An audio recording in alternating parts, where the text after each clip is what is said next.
Hey, what's up, coaches? A crazy week for me. We're in the process of selling a house, sold it in about 72 hours, and got bids well above our asking price. But what's that got to do with anything? As you notice, lighting is a little bit off today, so I did the best I could because my lighting is stored, so that way when people were coming through an open house and coming to visit, they didn't get to see all of the equipment that I have out here. So I apologize for the lighting, apologize for being late. And if you look at my eyeballs, they're bloodshot, and they're a lot better than what they were yesterday. I look like I've been going 10 rounds with Rocky Balboa. As you noticed, a couple weeks ago, I had the scratch on the forehead, and this week it is poison oak in the face. So, with that being said, one last thing I want to hit is this: is 30% of you guys that are watching are subscribing. So 7 out of 10 are not. Guys, hit the subscribe button for us today. That's going to do a lot. We're going to give out information and other things that are only going to be given to those guys that subscribe. So as we build the things we have, a little bit more secrets and a little bit more topics that will go out to subscribers only. So hit that subscribe button, hit the like button. Please leave comments. And for those of you guys that have been sending emails, text messages, again, thank you. I'm learning a lot, and hopefully you guys are as well. We will not have Coach Christmas today, but we will have him for sure next week. He is working on our Inside Blast series, and then also a couple complimentary plays off of that, and then he'll add to the complimentary plays, and then we'll work on some of the other stuff and working our way out. So what I want to do today is I want to go ahead and set things up, get to a little bit more basics. I mean, it's kind of boring stuff, but real important. Had an assistant coach today that worked for me that has worked at 2 successful programs. He is a great coach. And one of the things he said today to me was this: hey, can I borrow this information? I said, absolutely. Let me give it to you. Why is it important? He said, Coach, I'm going to be honest with you. It came from a successful program, and the details were not as detailed as what we did. So we didn't really give backs this. We didn't really give backs that. Now I'm able to give backs a specific track, give them aiming points, give them wheres and whys. And so that's what we want to give you guys, the wheres and the whys. So today we're going to start with a lot of that. So without further ado, let's go ahead and get into what I want to talk about today. We hit line splits a little bit last week, and I want to get them into a little bit more detail. So our base splits, we probably use 90% or more of what we do, but we want to have some flexibility to do other things. And some of those are game plan things, some of those are feel things, some of those are, hey, who are we facing and what do we need to do? So base splits, again, we're going to go from, they're going to be identical on both sides. There's going to be mirrored. So we're going to start with a 2 foot. Now, guys, I'll be honest with you. There are times we run 3 foot, 3 foot, 4 foot. Okay, so this is where we start. Depending on the kids we have, we may go 3, 3, 4. Okay, and when I say depending on the kids we have, if we got a guard that can roll, we'll go 3, 3, 4. Okay, and there's a lot of reasons for that. You're more than welcome to ask me questions about it. Shoot me an email, whatever, rather than get into a lot of detail. So those are our base splits. Again, 90% or more, we run that. Max splits. If we want to give the spread mentality, we're going to go 3 foot, 4 foot, 5 foot. Now, that's 3 feet wider, which is essentially one hole. So when you're working some plays that are off tackle, you need to understand those holes, those tracks are a gap wider in our mindset, because we can run unbalanced over here and we're going to hit basically a gap wider. So we're preparing our kids when we run an unbalanced set to run tracks a little bit wider in our max set. We don't have to run them, but if we want to really gash people in this area and spread these guys out here, we can do that. Okay, so max splits, there's reasons that we just told you, depending on what we're trying to do, help our kids with wider gaps. This is one way to do it, as well as trying to widen out maybe some better players that are playing in this tackle area. Now, flex splits. This is a totally game planned concept. And when we talk about flex splits, it does a lot of really good things for us.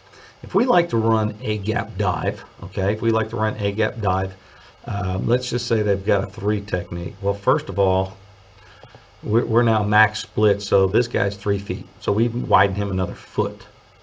The other piece of that is, so, and here's the rule. If you're covered, you're max. If you're uncovered, you're tight. So we do have a thing called tight splits, and it's 6 inches across. It's more of a short yardage thing. I didn't put it up there, but it's tight split, so it's 6 inches. So you put these two guys together, and let's say you want to get a double team. You're running something where you need a double team here, or if you've got a 50 front and you want to, what you realize in a 50 front, both guards are uncovered. So you got 6 inch split, you got a center, you got a 6 inch split. If you want to run some type of wedge, you got 3 dudes right on top of each other. If you run the 50 and you want to get out here, your center's uncovered, or your center's covered, so it's not going to matter to him. He's staying in the same spot. You got a 6 inch split with your guard. Your tackle's covered, so he's max split, and he's 4 feet. So you got 4 feet, and then your tight end is going to be a 6. Well, he's going to be covered too, so he's going to be maxed out. So a lot of different ways for you guys to look at that and game plan some stuff with what you want to do, really from tackle to tackle. All right, great stuff. Great opportunity for you to monkey with some people and what they're doing. Stance and alignment, critical. I've met some coaches in the Wishbone that what they do is they line up their halfbacks behind the guards. Great concept, nothing wrong with that. What you have to realize is because we change our splits, so let's say it's 6 inch splits, you're going to bring your halfbacks into that area. If we want to run max splits, we're not going to flex them out there. So right now we're going to talk about horizontal line splits. So obviously horizontal from left to right. So when we talk about linemen, that's simple. We just talked about what we're doing with our splits: 2 foot, 3 foot, 4 foot on base, and so on and so forth. Halfbacks, okay? The horizontal split for you is your inside foot is going to be aligned to the fullback's outside foot, 2 feet across. So coaches, you need to get used to stepping 1 foot, 2 foot, and moving this guy out. 1 foot, 2 foot, moving this guy out. You're going to be doing it all year long, but it's going to get less and less as the season progresses. That's what they need to do, is get that 2 foot. Now, if we're running power, we're going to get to a 3 foot. And there's a lot of reasons for that. It helps the timing in the backfield between the quarterback and the halfback. So when we were at that 2 foot mark, that quarterback could never give him the ball properly on our power series, and our power is just like traditional power, okay? And you can see some of that online on our YouTube channel at eCoachN. Fullback, you're going to line up directly behind the quarterback. Real tough there. Let's look at vertical line splits. All right, and I've got X and Y if they're split out alignments. Everybody's got a different way of doing it, so I'm not going to spend a lot of time up there. I'm just going to breeze down. You've got time to go back and look at that. So our vertical splits, our linemen, what they're going to do vertically to the ball is their fingers need to be on the heels of the center shoe. Okay, we're going to get our guys back as far as we can so they're breaking that crest of the center's iliac. The halfback, you're going to line up with your fingers on the heels of the fullback. All right, X and Y, you're going to be on the line of scrimmage. Fullback, you're going to line up with your fingers 2 yards behind the heels of the quarterback.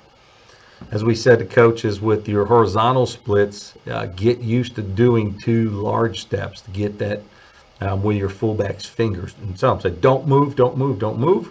And you get to the heels of the quarterback and you step off 2 big steps for your fullback. So get used to that. Get in that habit, coaches, making sure that your halfbacks and fullbacks are lined up directly. As my assistant coach said, the details matter, and he recognized a lot of our success was built upon the details that we have in our offense and just the little things. All right, and I went the wrong way, so let me get down here.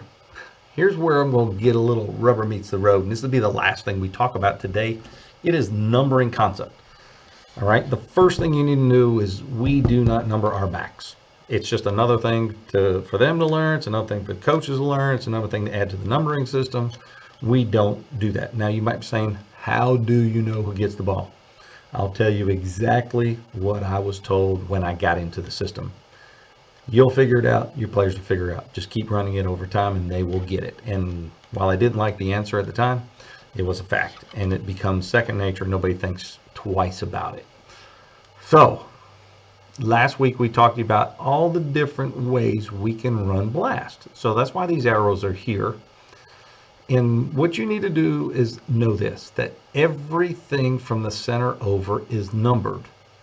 Center has a number, gap has a number. Guard has a number, gap has a number. Tackle has a number, gap has a number. Tight end has a number, gap has a number. Okay, so everything is numbered. That's how we know where we're hitting. Now, I'm not going to give you how we do that, but I'm going to give you an example. So, everything that is run to the right has a prefix with a number. Okay, has a prefix with a number. So we could essentially call a play that we want to run. Let's say that this was 0 and this was 1. If we want to run in the 1 hole, I could make the prefix R, and I could just call the play R1. R says we're going to the right, 1 says we're attacking the 1 hole. We don't need to say who's running where. Okay, we don't have to say who's running where. So that also becomes part of your Audible system. Okay, if we get up there and we know and we call blast right, and the bubble is here, so let's say you've got a shade on the back side and you've got a 3 over here, right? So you got a shade and a 3. Well, that may not make sense, but at the moment it would. You've got a shade and the A gap here, you got a 3 and the B gap there. Where's the bubble? It's here. So the quarterback gets up on the line and he's going to call a cadence. And his cadence might be as simple as red 1, red 1, ready hike. So everybody knows what play we're running and they know we're running. Nobody knows what red 1 means. Nobody knows what 1 means. They might guess. But there's times where the coach might say, we're running blast over here. And it doesn't matter what his cadence says. So he might say, L5, L5, ready hike. Okay? So you have that flexibility. Your quarterbacks have that flexibility. If you want him to call the audible at the line of scrimmage, you just say blast right. If you want to give him where he wants to run the ball, you say 8 blast right or 5 blast right or 6 blast right, whatever those numbers are that you use. So now he can change his concept in terms of how he's calling his cadence. Everybody at the line of scrimmage knows what play we're running, and we're in good shape. So, guys, that is what I want to leave you with today to set things up for Coach Christmas. We talked about alignment. We talked about our spacing. We've talked about prefix and numberings. Noting that our backs are not numbered. They'll figure it out, guys. So we have quarterback runs. We have halfback runs. We got fullback runs. And nobody ever names, like a 10, a 20, a 30, 40. Never happens. No need for it. I promise you, we've been doing this for over 30 years, and it's been successful. When we're in the wing tee, same thing. We don't ever number our backs. They all know. Occasionally, we may have to tag the Q if we're in gun. But beyond that, guys, it's real simple. This offense is complex and simple in what we do. So I want to leave you with the fact that next week, Coach Christmas will be here. He's going to talk to you, like I said, about our A-gap, all right, our A-gap blitz, or A-gap blitz, or A-gap blast, all right, and a couple complimentary plays off that. Please hit subscribe, and you'll start getting some things, because what happens is on Friday, I'm handing out offensive secrets, special team secrets, defensive secrets for the next few months. So subscribe, guys. Thank you for your time. Hey, let's keep pushing this thing to its limits. I appreciate those guys that are sending in text, emails, and whatever. Continue to do that. Leave comments on the videos, and that way we can all learn from each other. So, hey, until then, RTDB.